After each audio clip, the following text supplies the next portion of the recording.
नमस्कार, स्वागत है आपका इन लाइव 24 न्यूज़ चैनल के सुबह के समाचार में। तो चलिए शुरुआत करते हैं देश और विदेश से जुड़ी खबरों से।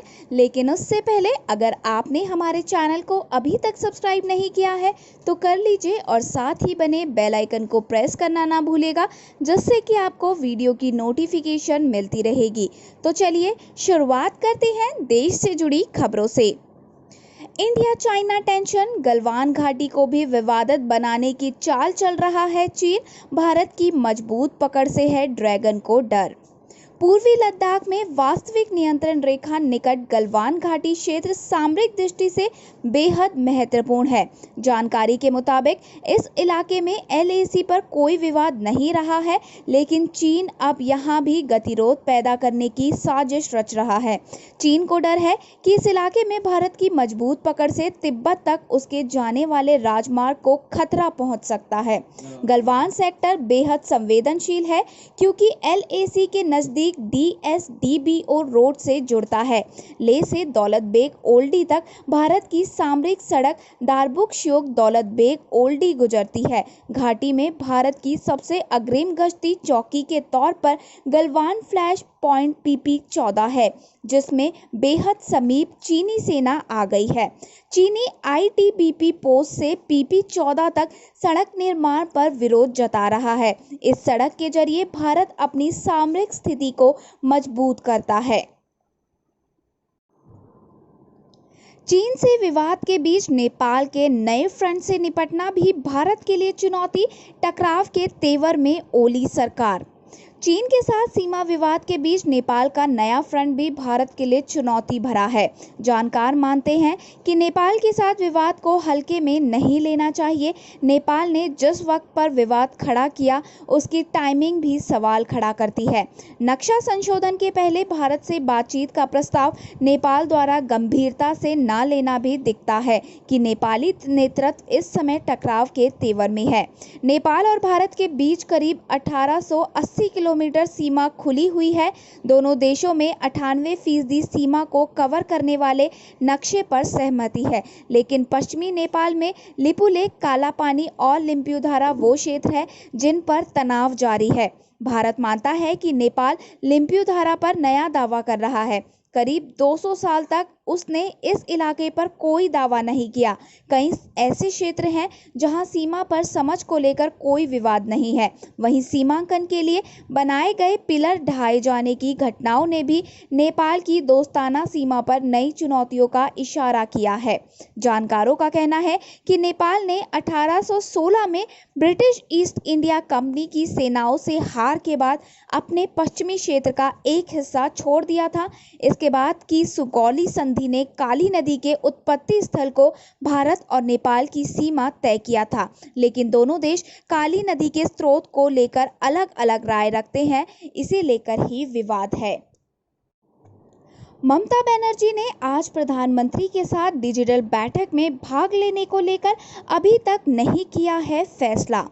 पश्चिम बंगाल की मुख्यमंत्री ममता बनर्जी के बुधवार को मुख्यमंत्रियों के साथ प्रधानमंत्री नरेंद्र मोदी के साथ होने वाली डिजिटल बैठक में भाग लेने को लेकर असमंजस बरकरार है, क्योंकि ऐसी खबर है कि राज्य को बैठक में अपनी बात रखने वाले राज्यों की सूची में नहीं रखा गया है।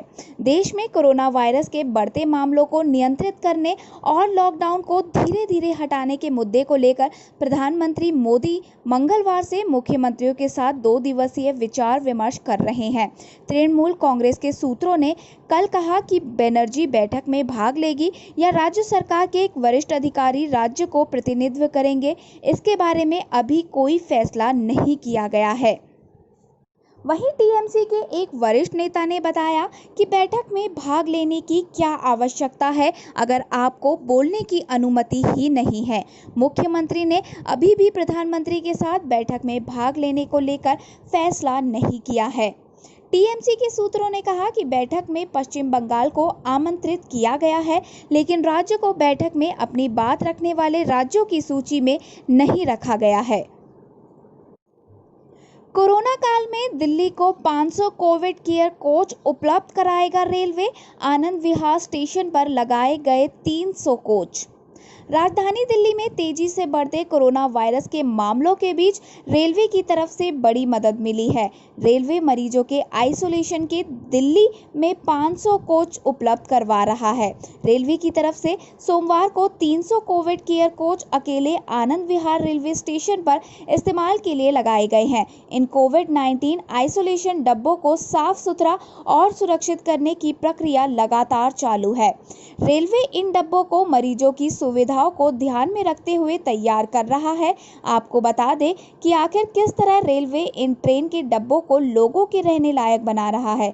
सबसे पहले सभी डिब्बे को डिइंफेक्ट करने की प्रक्रिया चल रही है। न सिर्फ ट्रेन को बाहर से बल्कि डिब्बों को अंदर से भी सैनिटाइज किया जा रहा है। इसके बाद लोगों के नहाने की समस्या को ध्यान में रखते हुए हर कोच के में मौजूद 4 शौचालयों में 2 को बाथरूम में तब्दील कर दिया गया है। यहाँ पर न सिर्फ साफ सुथरी फर्श लगा दी गई है बल्कि नहाने के लिए सभी जरूरी सामानों की भी व्यवस्था कर दी गई है।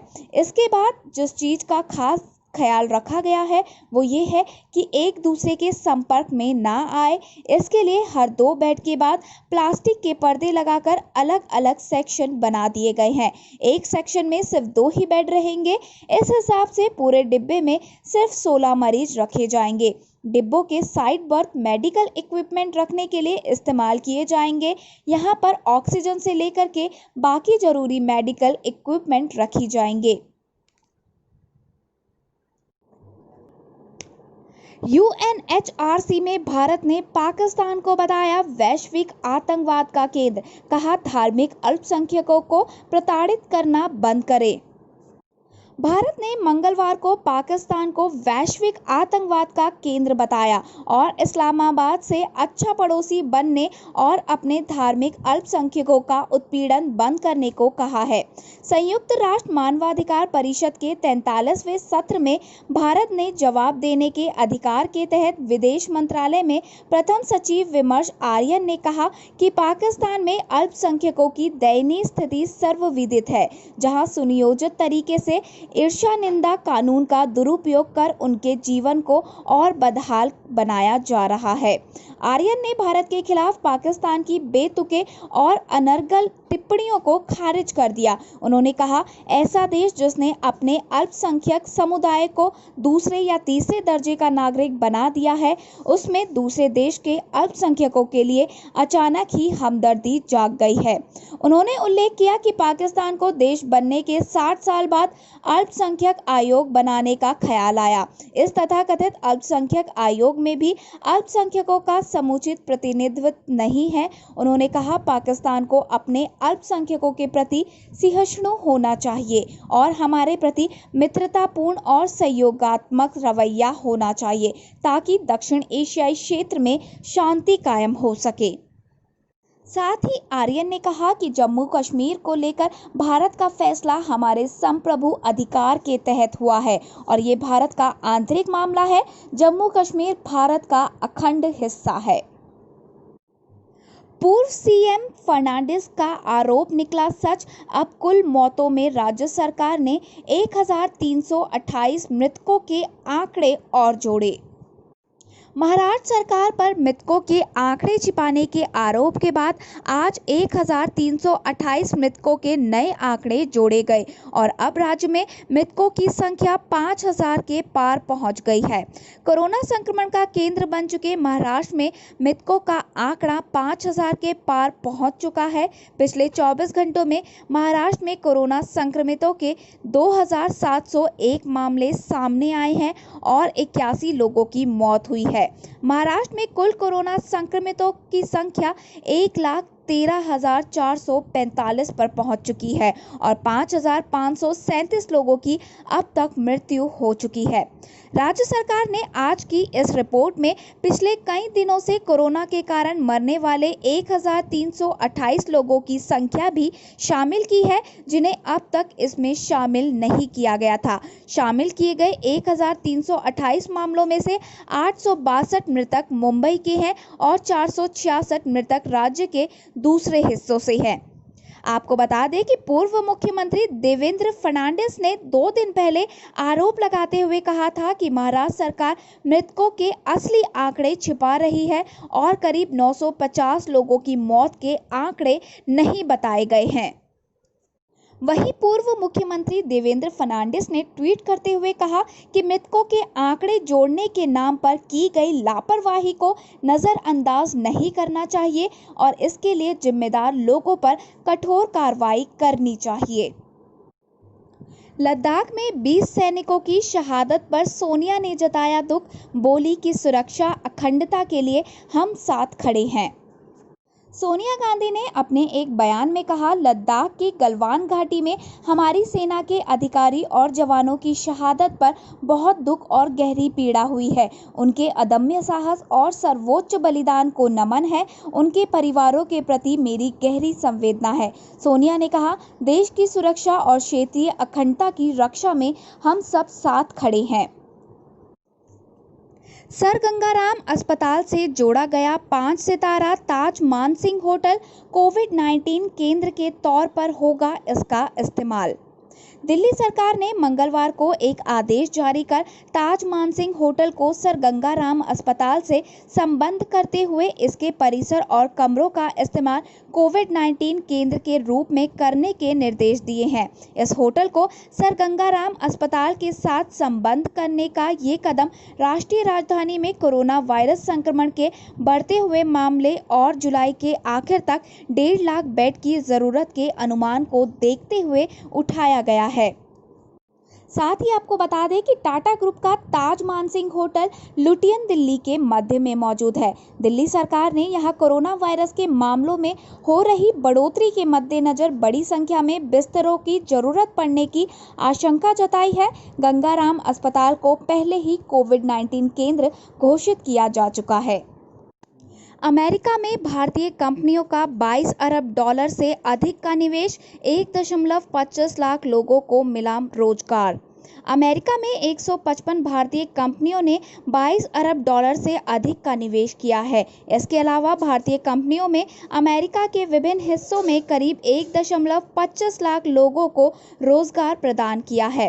भारतीय उद्योग परिसंघ की एक रिपोर्ट में ये जानकारी दी गई है।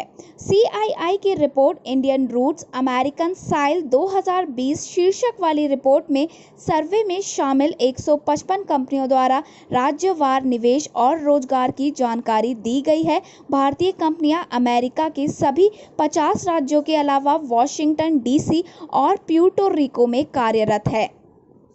जिन 5 राज्यों में भारतीय कंपनियों ने सबसे अधिक रोजगार दिया है उनमें Texas, California, new Jersey, New York और फ्लोरिडा शामिल है। इसके अलावा जिन 5 राज्यों में भारतीय कंपनियों ने सबसे अधिक निवेश किया है उनमें Texas, new Jersey, New York, Florida और मैसाचुसेट्स शामिल है। GDP में कमी से सबसे ज्यादा नुकसान, MSME को कमाई में होगी भारी कमी।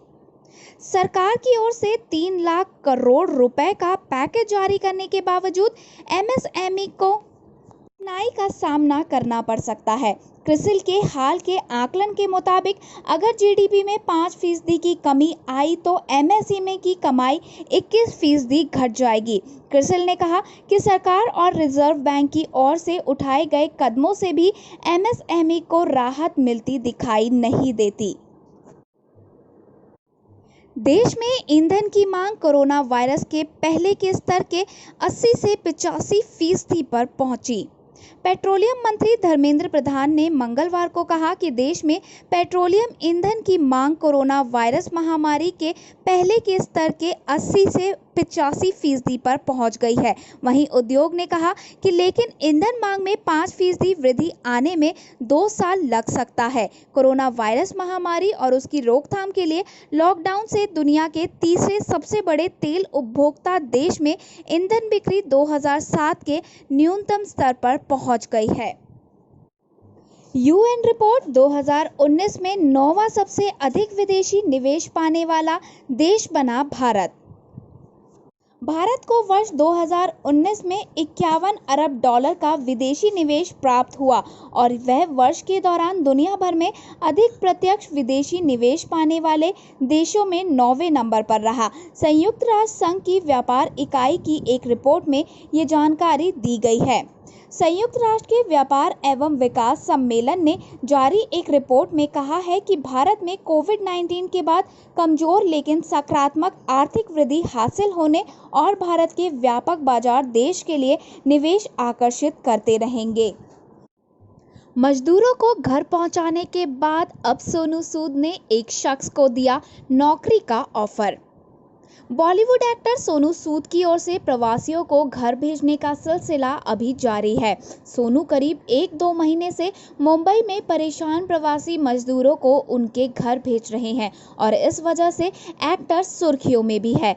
खास बात यह है कि एक्टर ट्विटर के जरिए मदद मांगने वाले लोगों को रिप्लाई करते हैं और उनकी मदद करते हैं। उनकी मदद के साथ मदद का आश्वासन दिए जाने का तरीका भी खबरों में है।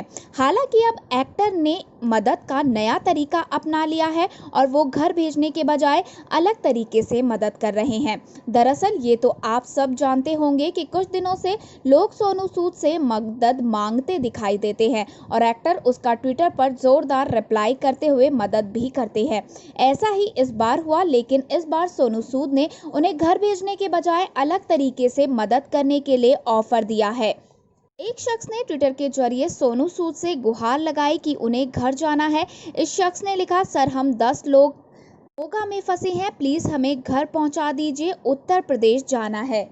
इसके बाद सोनू सूद ने उनके उत्तर प्रदेश जाने की व्यवस्था नहीं की, जबकि उन्हें मोगा में ही काम दिलाने का ऑफर दे दिया। इस शख्स के मदद मांगने पर सोनू सूद ने लिखा, घर क्यों, अगर मोगा में काम दिला दूं तो। इस ट्वीट के बाद सोनू सूद की काफ़ी तारीफ कर रहे हैं और उनकी तारीफ में कोई गाना गा रहा है तो कोई पेंटिंग बना रहा है। सोनू सूद के घर भेजने में मदद करने के बाद अब उन्हें नौकरी दिलवाना काफ़ी सराहनीय कदम बताया जा रहा है।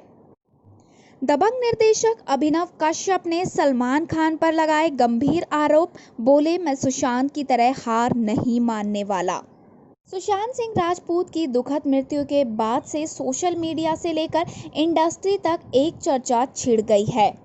वहीं इन सब के बीच अनुराग कश्यप के भाई और दबंग फिल्म के निर्देशक अभिनव कश्यप भी अपनी राय लेकर सामने आए हैं। उन्होंने सुशांत की आत्महत्या की जांच की मांग की है। इसके अलावा सलमान खान और उनके परिवार के ऊपर गंभीर आरोप लगाए हैं। उन्होंने कहा कि मैं सुशांत सिंह राजपूत की तरह हार नहीं मानने वाला हूं।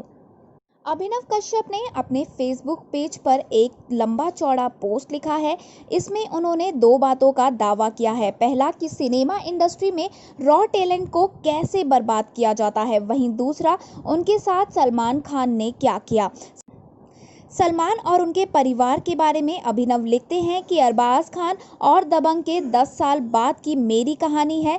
10 साल पहले मैं दबंग 2 से इसलिए अलग हो गया क्योंकि अरबाज खान सुहेल खान परिवार के साथ मिलकर मेरे करियर पर नियंत्रण करने की कोशिश कर रहे थे। अरबाज खान ने श्री अष्टविनायक फिल्मों के साथ मेरी दूसरी परियोजना को तोड़ दिया था। इसके अलावा उन्होंने सलमान खान पर भी सीधे आरोप लगाए हैं। प्रकाश राज बोले, मैं भी नेपोटिज्म से गुजरा हूं, सुशांत सह नहीं सका। दिग्गज अभिनेता प्रकाश राज ने फिल्म इंडस्ट्री में भाई भतीजावाद के होने पर खुलासा किया है और प्रतिभाशाली अभिनेता सुशांत सिंह राजपूत के असामयिक निधन के लिए इसको जिम्मेदार ठहराया है। उन्होंने ट्वीट करते हुए कहा, नेपोटिज्म मैं इससे गुजर चुका हूं, मैं इससे जीत गया, मेरे भी गांव काफ़ी गहरे हैं, लेकिन ये बच्चा सुशांत सिंह राजपूत नहीं सह सका। क्या हम इससे कोई सीख लेंगे? क्या हम इसके खिलाफ खड़े होंगे? ऐसे सपनों को मरने नहीं देंगे, बस यूं ही पूछ रहा हूं। पोको अपने अगले बजट स्मार्टफोन को जुलाई में कर सकता है लॉन्च। चाइनीज स्मार्टफोन निर्माता कंपनी पोको अपने अगले बजट स्मार्टफोन को जुलाई में लॉन्च कर सकता है। कंपनी के जनरल मैनेजर सी मनमोहन ने एक इंटरव्यू के दौरान इस बात का खुलासा किया है। पोको का ये स्मार्टफोन M2 Pro हो सकता है। हालांकि इसके बारे में फिलहाल अटकलें ही लगाई जा रही है। साथ ही company Poco Pop Buds true wireless earbuds को भी भारत में लॉन्च कर सकती है। सी मनमोहन ने इसके लिए अपने ट्विटर हैंडल के जरिए पोल भी करवाया था। कंपनी के ये प्रोडक्ट्स पूरी तरह से मेक फॉर इंडिया प्रोडक्ट्स होंगे। कंपनी ने इसके लिए पिछले दिनों एक वीडियो टीजर रिलीज किया था जिसमें अपने प्रोडक्ट्स को मेड फॉर इंडिया प्रोडक्ट्स बता रही है और उनमें भारतीय संस्कृति की झलक दिखाने की कोशिश की है। पिछले महीने से ही एंटी चाइनीज प्रोडक्ट्स वाला मूवमेंट सोशल मीडिया पर सक्रिय होने के बाद कंपनी ने ये वीडियो रिलीज किया ताकि लोगों को ये मैसेज दे सके कि उनके प्रोडक्ट्स मेक फॉर इंडिया है। वहीं पोको ने इस साल Xiaomi से अलग होकर अपना पहला budget smartphone Poco X2 Bharat में लॉन्च किया है। इस स्मार्टफोन को सब 15,000 रुपए की प्राइस रेंज में लॉन्च किया गया था। रेलवे हुआ हाईटेक, इंस्टॉल की देश की पहली ऑटोमेटिक टिकट चेकिंग मशीन। भारतीय रेलवे तकनीक के इस्तेमाल में दिन प्रतिदिन तेजी ला रही है। रेलवे की ओर से ऑनलाइन टिकट बुकिंग से लेकर यात्री सुविधाओं को बढ़ाने में तकनीक का इस्तेमाल किया जा रहा है। इसका एक नमूना नागपुर स्टेशन पर देखने को मिला, जहां रेलवे में देश की पहली ऑटोमेटिक टिकट चेकिंग मशीन लगाई गई है। रेल मंत्री पीयूष गोयल ने इस बारे में जानकारी दी है। इस एटीएम मशीन को नागपुर स्टेशन पर new and innovative idea and concept for generation of non fair revenue idea scheme के तहत लगाया गया है, जिसमें कोविड-19 से संक्रमित मरीजों की पहचान की जा सकेगी। रेलवे के अधिकारियों के मुताबिक मशीन न सिर्फ ऑटोमेटिक तरीके से टिकट चेकिंग करेगी, बल्कि यात्रियों के शरीर का तापमान भी साथ ही फेस मास्क ना पहनने वाले यात्रियों को स्टेशन में दाखिल होने से भी रोकेगी। बीसीसीआई अधिकारी ने कहा, अगर टी20 वर्ल्ड कप रद्द होता है तो ऑस्ट्रेलिया को दोबारा तय करना होगा कार्यक्रम। क्रिकेट ऑस्ट्रेलिया के चेयरमैन अर्ल एंडिक्स ने कहा कि कोविड-19 महामारी के बीच इस साल अक्टूबर-नवंबर में ऑस्ट्रेलिया में प्रस्तावित टी20 वर्ल्ड कप का होना वास्तविकता से परे है। एंडिक्स के इस बयान में भारत और ऑस्ट्रेलिया के बीच अक्टूबर में प्रस्तावित 3 मैचों की टी20 सीरीज भी प्रभावित हुई है। ऐसे में आईपीएल को देखते हुए बीसीसीआई को इस बात को लेकर आशावादी है कि टी20 सीरीज का कार्यक्रम को फिर से तय करना कोई मुद्दा नहीं होगा। बीसीसीआई के एक अधिकारी ने मंगलवार को बातचीत में कहा कि अगर टी20 विश्व कप वास्तव में रद्द हुआ तो बोर्ड निश्चित रूप से इंडियन प्रीमियर लीग की मेजबानी करने के लिए उस विंडो का प्रयोग करेगा। साथ ही ऑस्ट्रेलिया के खिलाफ 3 मैचों की सीरीज की योजना इस तरह से बनाई जा सकती है कि ये ऑस्ट्रेलिया के खिलाफ टेस्ट सीरीज से पहले या फिर वनडे के बाद हो सकती है। अब खबरें विदेश से। दुनिया भर में पिछले 24 घंटे में सामने आए 1.22 लाख नए केस, 6,500 की हुई मौत। कोरोना महामारी दुनिया भर में भयानक रूप लेती नजर आ रही है। कोरोना से संक्रमितों की संख्या अब 82 लाख के पार पहुंच चुकी है। वहीं करीब 4.5 लाख लोग को इस बीमारी से मौत भी हुई है। वर्ल्डोमीटर के मुताबिक दुनिया भर में अब तक 82,51,213 लोग कोरोना वायरस से संक्रमित हो चुके हैं। इनमें से 4,45,188 लोगों की मौत हो चुकी है। वहीं 43 लाख लोग संक्रमण मुक्त भी हुए हैं। दुनिया के करीब 62% कोरोना के मामले सिर्फ 8 देशों से आए हैं। इन देशों में कोरोना पीड़ितों की संख्या 51 लाख से भी अधिक है।